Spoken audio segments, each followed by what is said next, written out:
This podcast is a proud member of the Unidentified Network.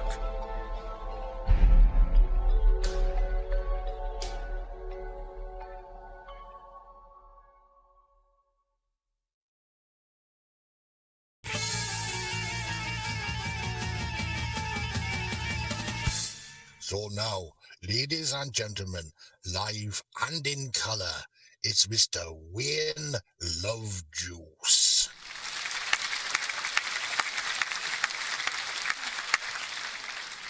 The other day I produced a Louis, had a chat with an interesting chappie who said that the YouTube algorithm really aren't that happy. If a channel only broadcasts once a week, so we decided we could texture whenever we've got a piece of news in our new book on the track Xtra.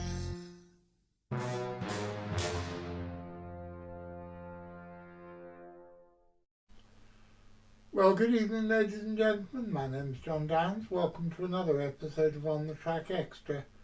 And this week we're going to have a look at some of the most recent rarities to arrive on the British Isles, courtesy of those lovely people at the Migrant Lepidoptera page on X, the thing, that used to be known as Twitter. Okay, what we're going to do is we're going to go back to July the 10th, which is a date I picked completely at random. So I can just show you the number of interesting and quite bizarre rarities that have turned up on British shores in the last 6 or 7 weeks.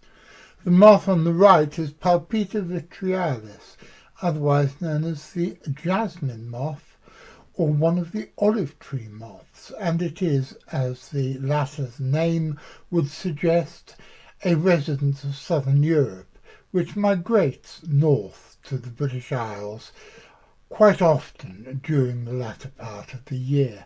It's even been found here as late as December, but it is usually only ever found in the southern counties, and it's one of my favourite visitors.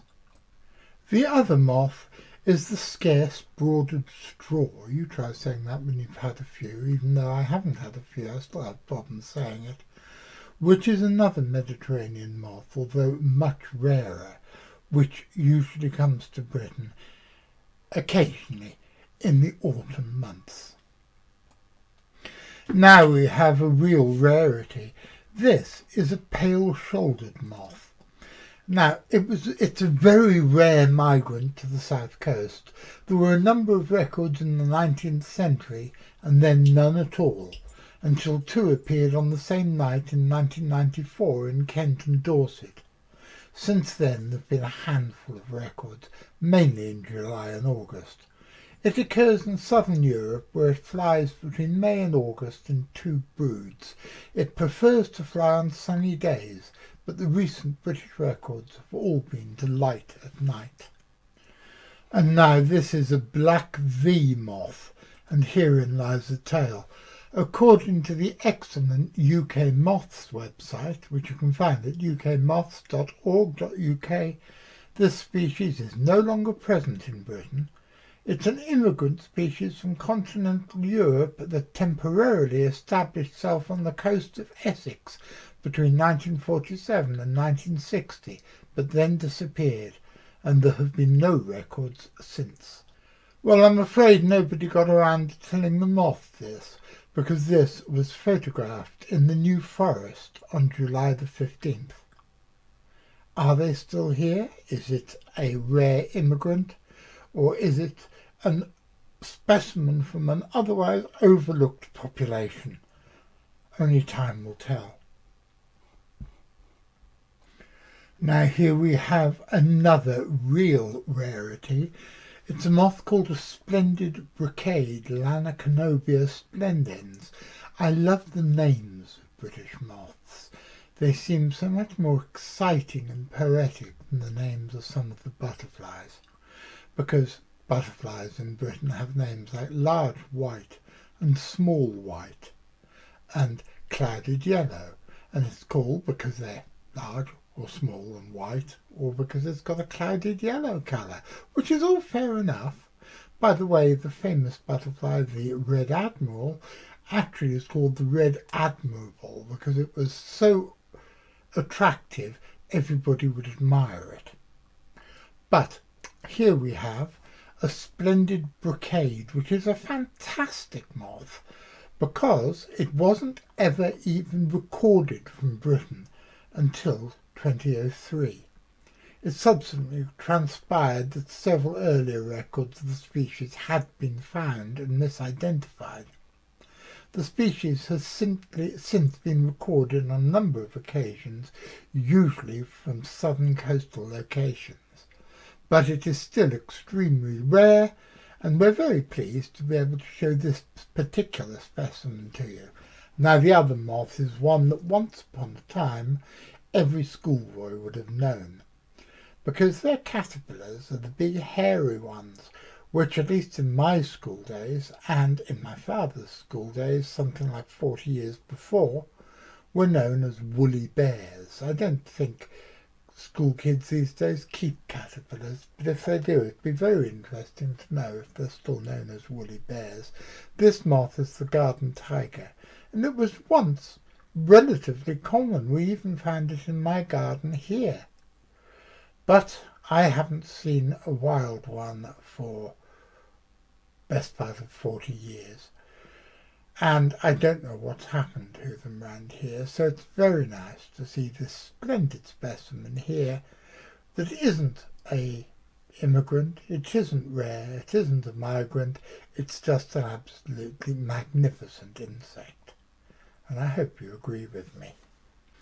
And now we have two magnificent specimens, the bedstraw hawkmoth, a rare migrant. One of these is from southern Scotland and the other one is from Norfolk.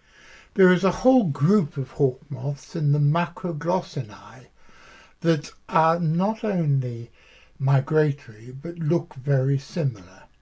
For example, there is the willow herb hawkmoth, which is so rare that only 5 specimens have ever been known from Britain, 3 of them arriving this year. There's the spurge hawkmoth, the bedstraw hawkmoth, the Mediterranean hawkmoth, the seathorn hawkmoth, the striped hawkmoth, the white-lined hawkmoth, which is only known from one specimen that turned up in Britain in the 19th century, and the silver-striped hawkmoth. They all look relatively similar to each other, and it's interesting that they seem to be coming to Britain more regularly.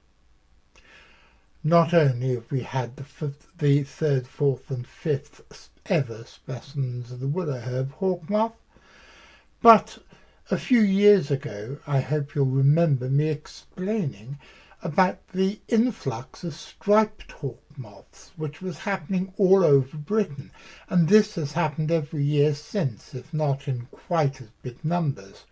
And this year there have been far more specimens of the bedstraw hawkmoth than one would normally expect. And I think that it shows that Mother Nature is a big fan of Iggy Pop, because this next moth is called the passenger.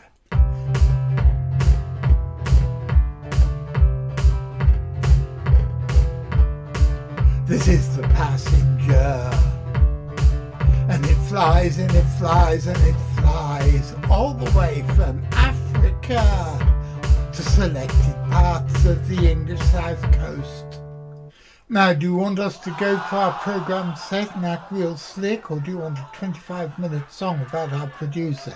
It's Louis time. And here we have another bedstraw hawkmoth, together with a native British hawkmoth of a completely different genus. Interestingly, you saw that all the ones that we were talking about just now were from a family called the Macroglossidae, meaning a long tongue. Well, that proves that they actually eat as adults, and they keep their strength up during their long flights from Africa and southern Europe. Whereas, if you look at the other one here, which is a and poplar hawk moth. The poplar hawk moth, the eyed hawk moth and the lime hawk moth are all three native British species and non-migratory, and they don't feed as adults. They have long happy lives as caterpillars, and then in adulthood they mate, they lay eggs, and they snuff it. And although I do believe wholeheartedly in the munificence and benevolentness, if that's a word, of Mother Nature, I think living all your life so you can have rumpo once and then starve to death isn't the best example of this. And this is a light crimson underwing, another moth which I used to know quite well when I was a child, but which I haven't seen for years, and is now extremely rare and only found in small isolated colonies in the UK. And here we have another bedstraw hawk moth. I said that they are found usually in the southern counties of England. This one is all the way up north on the Isle of Ely in the Hebrides. And here we have the first of a whole string of Convulvulus hawk moths, which are regular visitors to Britain, but they are arguably our largest species, and they are certainly totally magnificent. Something that's always fascinated me is the enormous ranges of some of the hawk moth species which end up in the British Isles. The Convulvulus hawk moth is quite possibly the best example of this, because it's fairly common throughout Europe, Asia, Africa, Australia and New Zealand. And it comes to Britain relatively regularly. It is amongst the largest hawk moths ever found in these islands, with the wingspan being up to 105 millimetres.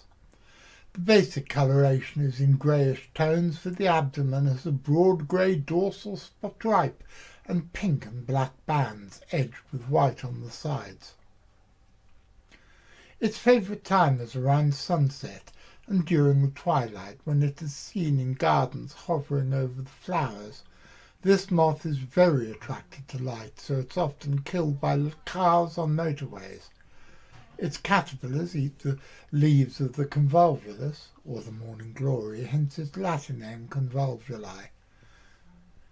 It can be a pest of cultivated Ipomea batatas, sweet potato, or kumara in New Zealand and the Pacific.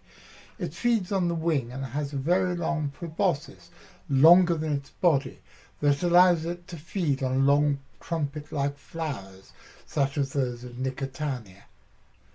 But it's certainly not the only moth with an enormously long tongue. Over to Richard Freeman, who hates moths but loves cryptozoology. Richard, tell me, what about the Madagascar hawk moth?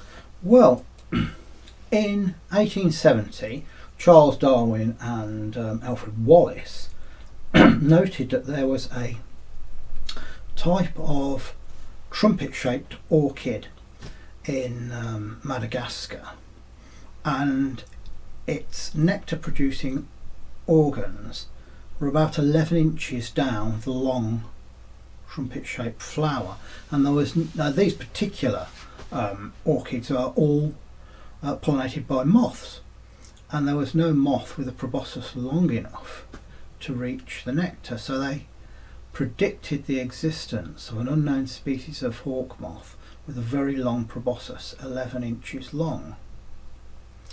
And it wasn't until 1903 that they were proved right, and this moth was actually identified.